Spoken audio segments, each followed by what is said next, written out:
Hi everyone, I'm Valerie Hartman, your Marketing Manager for History and Political Science. Welcome to CEO Readiness for History, Summer 2016.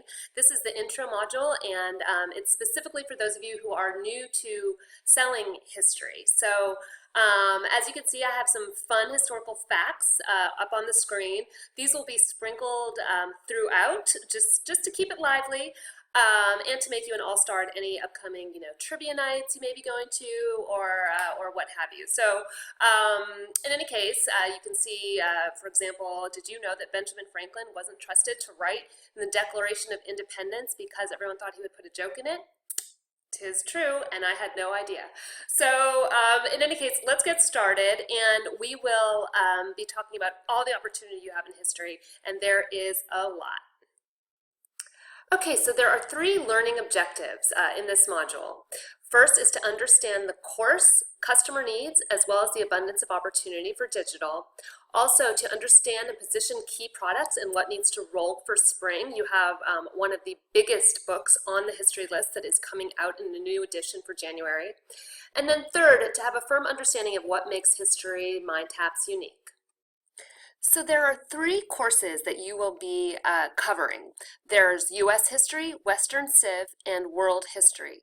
The U.S. History course is the biggest, and it's found at just about every single institution in the country. It's a hugely competitive market with approximately 1.9 million students taking this course nationwide.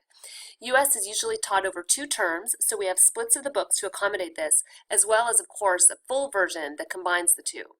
Oftentimes, brief versions will be available as well.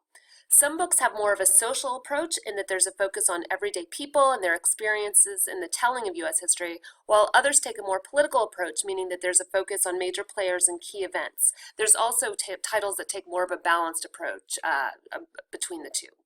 So we have 20% of market share in U.S. history, number 2 behind Pearson. So there's plenty of room to make some major inroads. Next is the Western Civilization course, which with 640,000 students. We're number 1 in this market with 27% share, largely due to the number 1 book in the market, Spielvogel.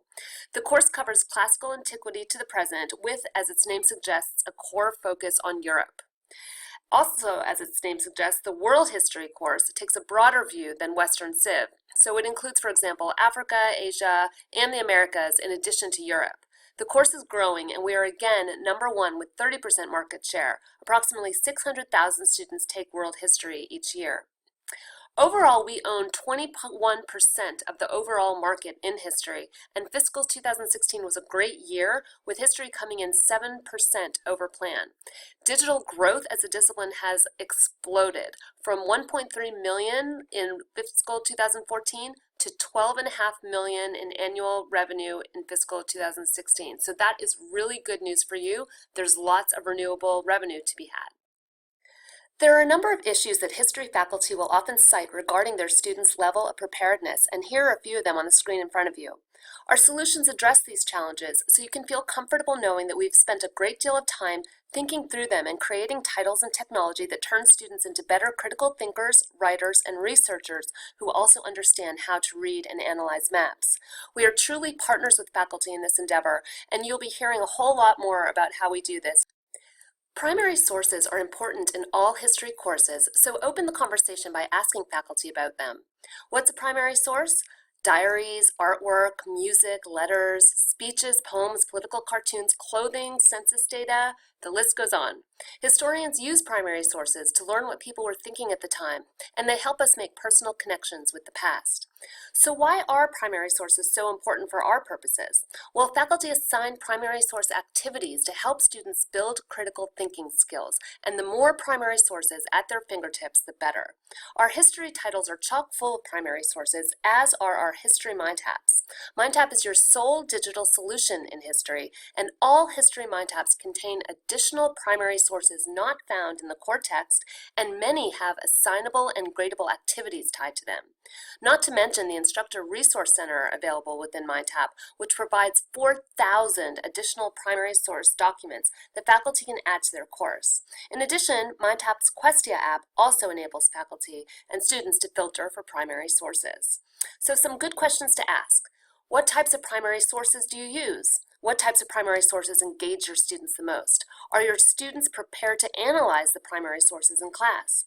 Do students have the necessary mapping and critical thinking skills needed to be successful in the course?